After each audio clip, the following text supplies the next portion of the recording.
दोस्तों राय साहब के हिस्से में तारीख गवाह है कि हर अहदे सियाह में कुछ लोग रोशनी की किरण बनकर नमूदार होते हैं और वक्त के फ़िरौन अबू जहल के सामने लहू की पोशाक पहने सुकरातो मंसूर जैसे मुनफरिद और जिंदा किरदारों जैसी जिंदगी गुजारते हैं।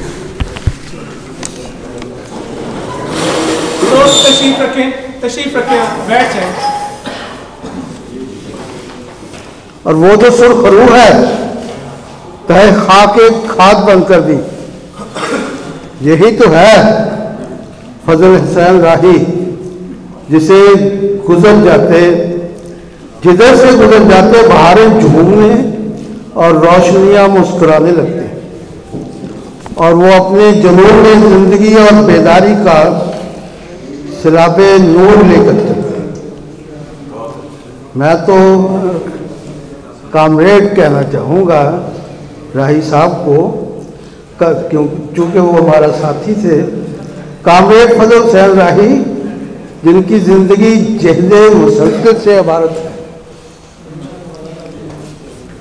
इंसानी बेकदरी, मुआशरती जबर, मुआशी बेइंसाफी और समाजी इस्तेहसाल के खिलाफ फिक्री एहतजाज, आइंदा नस्लों के लिए अमन, इंसाफ, बुनियादी हकूक़, जमहूरी आज़ादी और साम्राज्य के तसल्लुत से आज़ाद मुआशरे के क़याम के लिए जदलियाती फ़िक्र, इल्मो अमल और फ़नो अदब के ज़रिए जुल्म और ज़ालिम की निशानदेही करते हैं। ये इंसानी ज़िंदगी की मुसलसल जद्दोजहद की बुनियाद पर अमल में आता है। फजल हुसैन राही ने अमली ज़िंदगी की इब्तदा गवर्नमेंट प्रिंसिपल डिग्री कॉलेज से की, जैसा कि दोस्तों ने पहले बात की भी है। तो एक बात उसमें यह है कि ग्रेजुएशन तक राही साहब ने तालीम हासिल की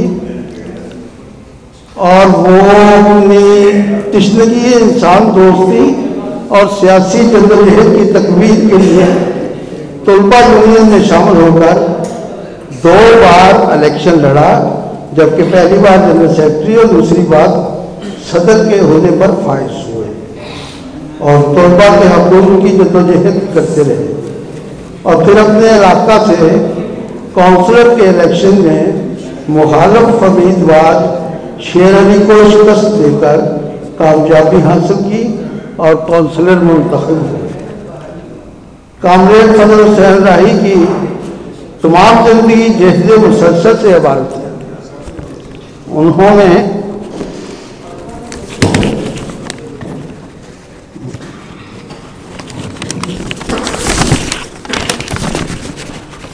उन्होंने ज़ियाई आमलियत के खिलाफ हजारों वर्करों की सरबराही में काउंसलों के इस्तीफा की कापियां सजा में लौटाते हुए शहर भर से जमा पुलिस को पुरवकार अंदाज में गिरफ्तारी पेश की, जबकि पहले तो उन्हें सेंट्रल जेल फैसलाबाद और बाद अज़ां साहिवाल जेल में मुंतकिल किया गया।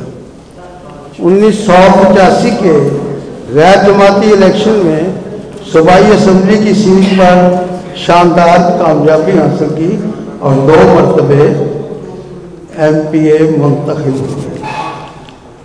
कामरेड फजल हुसैन राही की तमाम जिंदगी मार्क्सी नजरियात की रोशनी में तबकाती शऊर के साथ अवाम के हकूक़ के लिए जद्दोजहद करते रहे।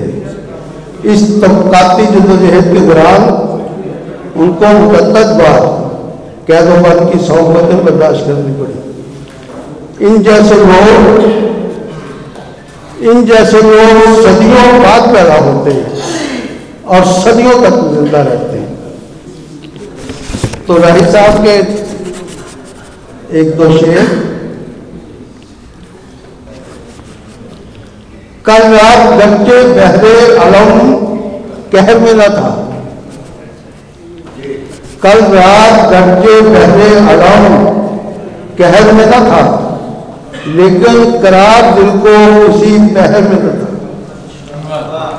तूफान की शिद्दतें तो थी अपने अरूज पर दिल सा इज़्तिराब किसी लहर में न था।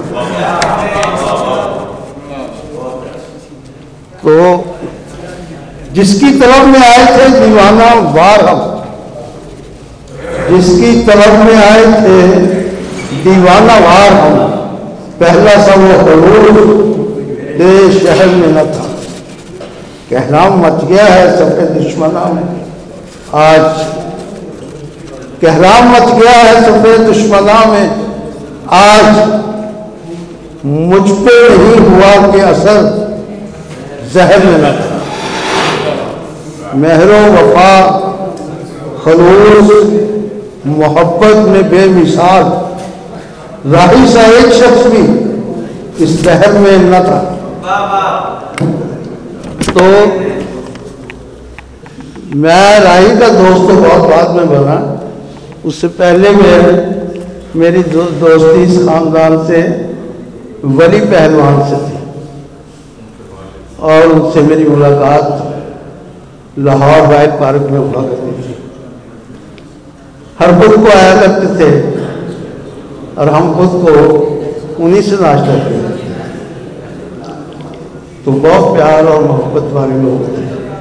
तो राय साहब से और उसके बाद फिर दूसरी दोस्ती उन्हीं की वसातत से राय साहब से। तो राय साहब के बारे में जो बातें करने लगेंगे तो वो तो शबो रोज भी कैद से निकल जाएंगे। उनकी बातें तो बेबहा बातें हैं, वो तो समंदर थे, वो तो एक समंदर थे जिसमें तैर के ही आदमी को पता चलता है कि ये समुंदर है। समुंदर की गहराई में जाएगा तो समुंदर का अंदाज़ा होगा, अदरवाइज तो ऊपर थे, देखने में समुंदर का पता नहीं चलता। तो राही साहब तो बिल्कुल एक बस वो गुल्ले शाह समझना नहीं, गोर गोर। तो ऐसा सिलसिला था राही साहब का। थैंक यू वेरी मच, बहुत शुक्रिया, रहमत रहे।